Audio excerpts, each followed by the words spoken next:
Hey guys, what's up? So we continue with the biomes in the biodiversity series in environment and ecology.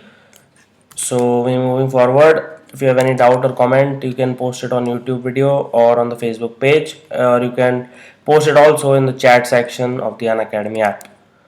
Anyway, so we have dealt with biomes. So they are largely their subcontinental dimensions of geographical and climatically organized units where the species distribution is more or less same throughout the territory. Now the species diversity concept is also there. So we have already dealt with species richness, species evenness and all that concept. But still, this is a different concept. It is given by R.H. Whitaker, who also gave concept of MPFPA. Please tell me in the comment section what is the full form of MPFPA in this case. This species diversity in this case is the number of different species in a given community. It is also called as data set or a per unit data. So it is three types: alpha, beta and gamma. So if we look at one particular local or regional level, the species diversity is called as alpha. If we compare two different habitats या दो तीन habitats को एक साथ include करें and then we compare the differentiation and variation in between them, this is called as beta diversity. And finally, if we multiply alpha and beta diversity, we get gamma diversity. Is that understood? Very simple. So beta diversity is variation and differentiation among different habitats, and alpha diversity is mean species diversity at a more local or regional level. Then finally we have a gamma diversity, that is the total species diversity in a particular landscape. Alpha and beta are independent components of gamma diversity, meaning by alpha and beta together determines gamma diversity. Now tropical deciduous forest, पहली बार नाम सुन के क्या लगता है? First of all they are in tropical area, so those things which are in tropical area also extend to subtropical area, so this should be the ideal name of this: tropical and subtropical. Deciduous means the leaves will fall, so there will be a dry period. And finally, since leaf has to fall, there has to be broad leaf because middle leaf rarely falls if ever, so ideal name will be tropical and subtropical dry broadleaf forest. So something like this which have appeared here. So can you see this? The leaves are not very green. You can see patjhad kind of a thing which is called as autumn season. The canopy is thick but not that thick that there is no surface undergrowth. Rather, it's a good surface undergrowth in tropical deciduous forest. Canopy keeps appearing and disappearing, and you can see the trees are not very tall. So this is a typical example of patjhad. You can see lots of leaves in the ground. So these are all after deciduous or abscission, what we called in biology. So anyway, tropical and subtropical dry broadleaf forest, they are also called as tropical dry forest, very well. And since they are thickets means thick bush or shrubs, and vine means the like the bale or something kind of a things. So they are vine thicket and vine scrubs. Now the term deciduous, please focus here, means dehiscence, meaning separating and falling off, or abscission. So ab means away and slender means to cut. The leaves fall off, so there will be a time in the season where all the trees or majority of the trees are leafless. The pic I showed just before this. So the process by which a plant drops its parts like leaf, fruits, flower, seeds, कोई भी part अपना जो अलग होता है, that is called as abscission, and it is under influence of abscisic acid. So there are basically 5 plant hormones, that is auxin, gibberellin, cytokinin, ethylene and abscisic acid. So these 3 are growth hormones and these 2 are senescence hormones or aging hormones. It influence the ripening. So even when you see ripening of fruits, ethylene is used and abscisic acid is for abscission. Finally, because from leaves there is lot of evapotranspiration, बहुत सारा पानी उड़ जाता है leaves पत्तियों पे से, that is why moisture loss will occur, and if you lose the leaves it will help you in the dry period to survive and conservation of water.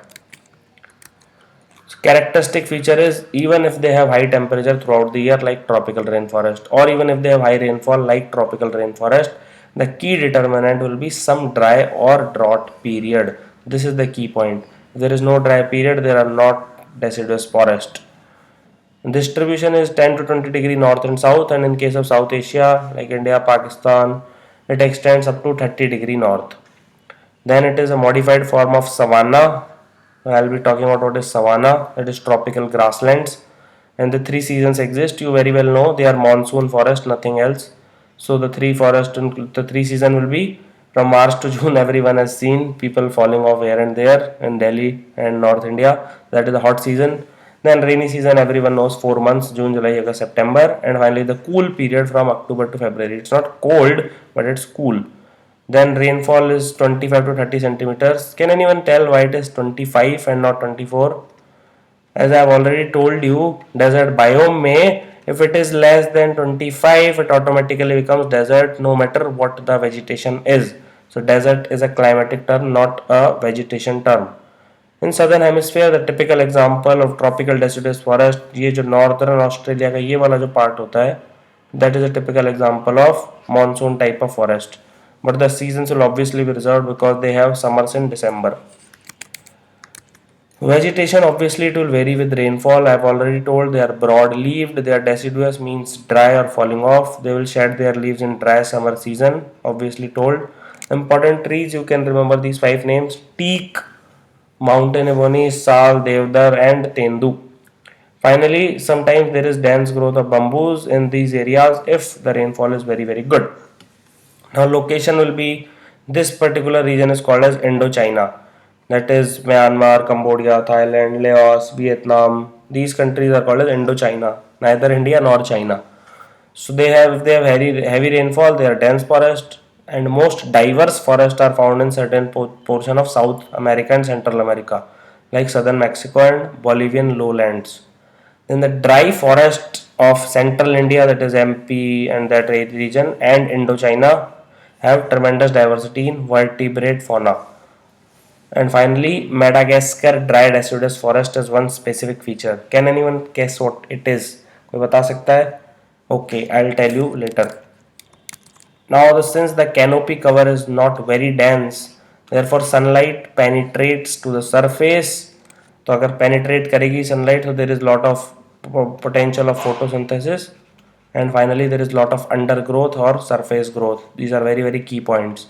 And the rainfall is less than 100 centimeters. Tall grasses, shrubs, spruces, thorns, these are seen. And economic exploitation is comparatively easier as compared to tropical rainforest because of less density, less number of species, less heat and humidity. But the same thing applies here. Forest has mixed species distribution, so again slightly difficult as compared to taiga. Then there are certain exceptions, that even if there is deciduous like conditions, certain areas support evergreen trees. These include three places, especially if their sites are moister, if there is access to groundwater, and if the sites are infertile, so they will support evergreen trees.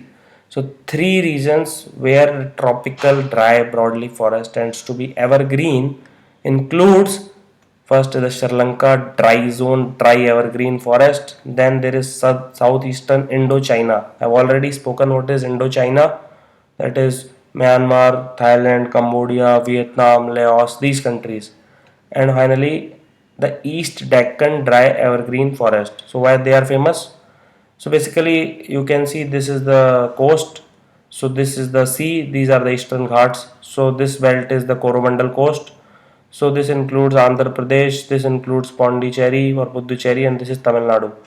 So between eastern ghats and the sea on the Coromandel coast, eastern Tamil Nadu, part of Puducherry and southeastern Andhra Pradesh have this type of forest. Then the rainfall will average around 80 centimeter per year, not very much, not very less. And finally it will this is the extremely important key point, this will fall under northeast monsoon, not the southwest monsoon. So the these winds, these will shower it, and it happens between October and December. And these are the three fauna which I thought was important to be mentioned: dhole, wild dog, and sloth bear. You can see this is the location of East Deccan dry evergreen forest. And the key important point: 95% of the original has gone. Thank you very much. And only 5% remains, that too in isolated pockets.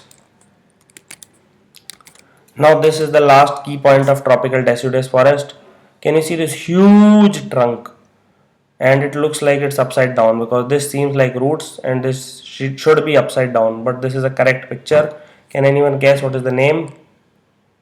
Okay, so this is called as baobab or Adansonia. or upside down tree. So the 6 species are in Madagascar. This was the key feature of Madagascar dry deciduous forest. 2 are in Africa and Arabian Peninsula, plus 1 is in Australia. Why it is famous? I'll tell you.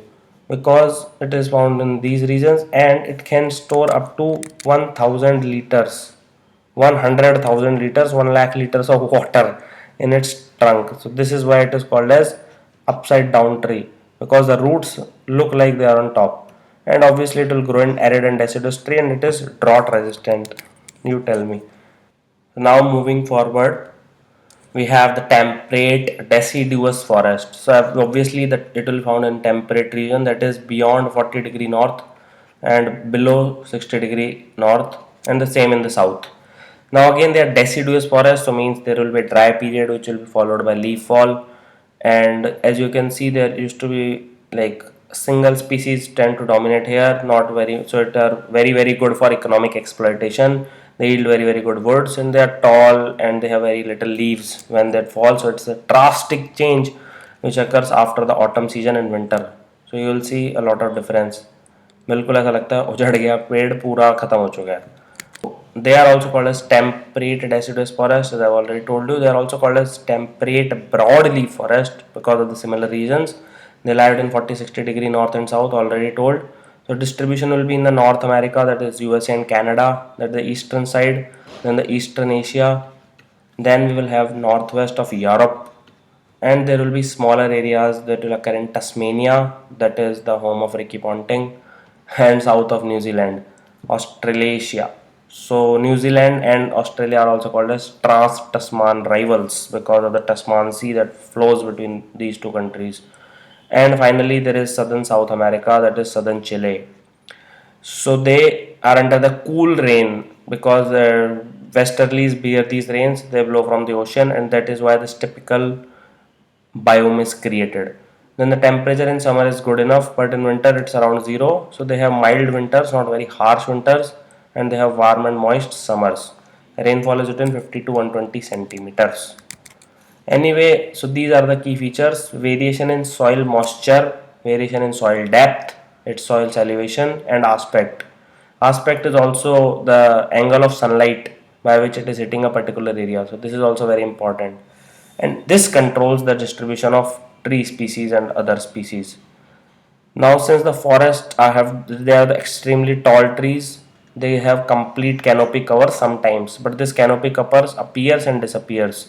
This is not permanent like in tropical rainforest. So when the canopy cover is complete as seen in summer season, तो क्या होगा, there will be no sunlight on the ground, it will behave like a tropical rainforest, the forest cover will be barren and undergrowth is scarce. But like always, as we have seen in Jurassic Park movie, life will always find a way out. There are few species like bloodroot and trilliums. What they do is, जैसे ही summer खत्म होने वाला होता है, just before the canopy opens, they start their growth and flowering, just in that short period. So these plants are also called as spring ephemerals, because ephemerals means those plants that can grow in a very short period of time and they disappear also in a short period of time. Now as I have already told you, because of the shedding of the leaves, तो बिल्कुल ऐसा लगेगा कि all the plants have become naked. So there will be a drastic transformation in the appearance of the tree. So these are the key points in temperate deciduous forest. Now the diversity of tree species will be higher when the winter is milder, or in mountainous regions which have huge range in soil types and microclimates. So microclimates means that a particular region is slightly less colder than the other region, but they are more or less on the same area. Now the tree species include like oaks, elms, maple, beech, birch, fir. If you have seen Canada's flag, it has maple leaf on it, and also include redwood. Now the important point is Cory gum is produced from New Zealand, a tree called Cory, and also yields a good timber and very high quality gum which is called as Cory gum. Now the Great Smoky Mountain National Park, it is found between border of, let's say this is Tennessee and this is North Carolina. So in between them, this is the part which represents world's best temperate deciduous forest, and it is a UNESCO World Heritage Site. So please remember these key points and it will definitely help you. So this is a typical example of a elm tree, also called as elmus. So this is a typical example of a temperate deciduous forest tree. So now we have Mediterranean biome as the last biome for this particular video. It will lie between 30 and 40 degree north and south, but the key point is it will always be on the western margin of the continent. And if you want to remember just 4 words of Mediterranean biome, just remember this: dry summers, wet winters. WW, wet winters in Mediterranean. So if I remember the same, I remember this WW, wet winters. Everything will follow.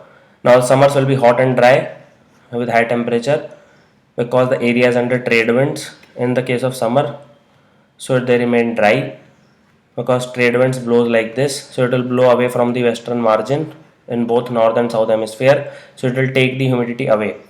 And finally, in case of winter temperature, since there will be shifting of pressure zones, so it will come under westerlies, so it will become moist and cold.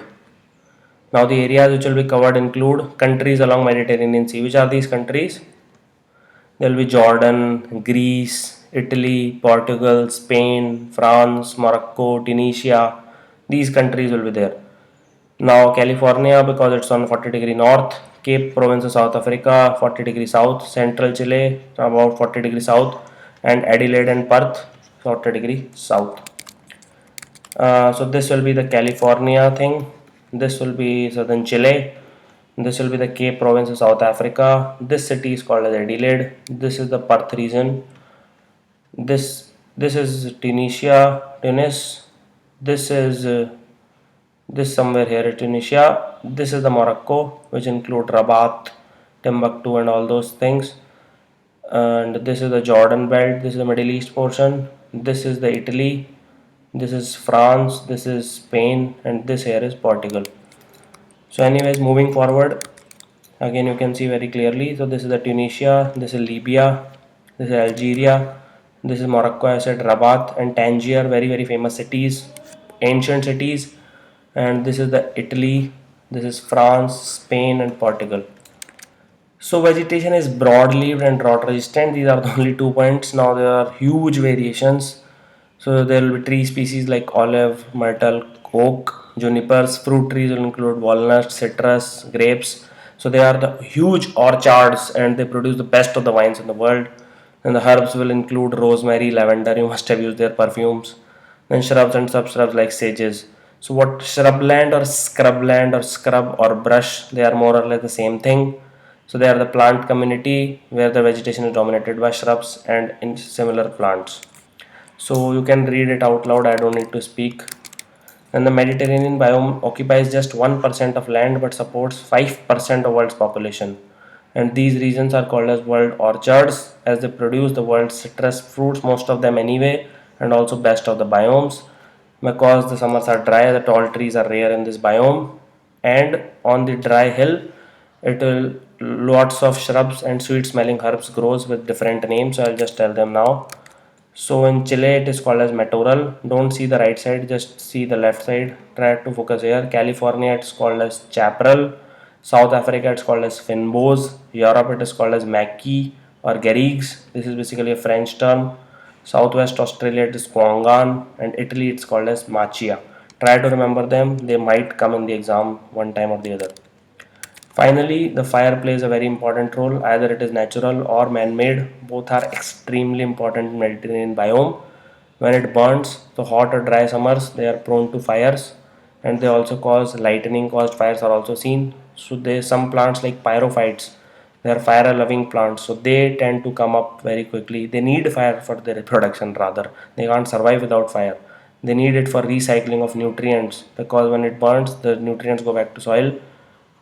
It's also needed for removal of senescent vegetation. Then the plants which are poorly adapted to fire are extremely rare. However, what happened, the natives which were there and like Indians were there, red Indians in California and Australia, aboriginals, they were there. So they were associated with transhumans. Transhumans means the seasonal movement for pastures and land between summer and winter. They are called as pastorals people. So when Europeans came, they suppressed the fire. Then it lead to, when they conquered these natives, they lead to build up of fuels. And now we can see huge devastating fires in California whenever such fire occurs. And whenever it does occurs because of any reason, they threaten even the fire loving plants. So this is the irony of human intervention. Earlier everything was going nice when they were in harmony with nature. Now everything goes for a 6. So please, the message is be in harmony with nature. So anyways, thank you for watching the video. This is the YouTube channel Unacademy. This is you can tweet at Roman Saini for any doubt or query. Please spread the word, especially for those who cannot afford the coaching, to hit the thumbs up button. Thanks for watching the video. Have an awesome day.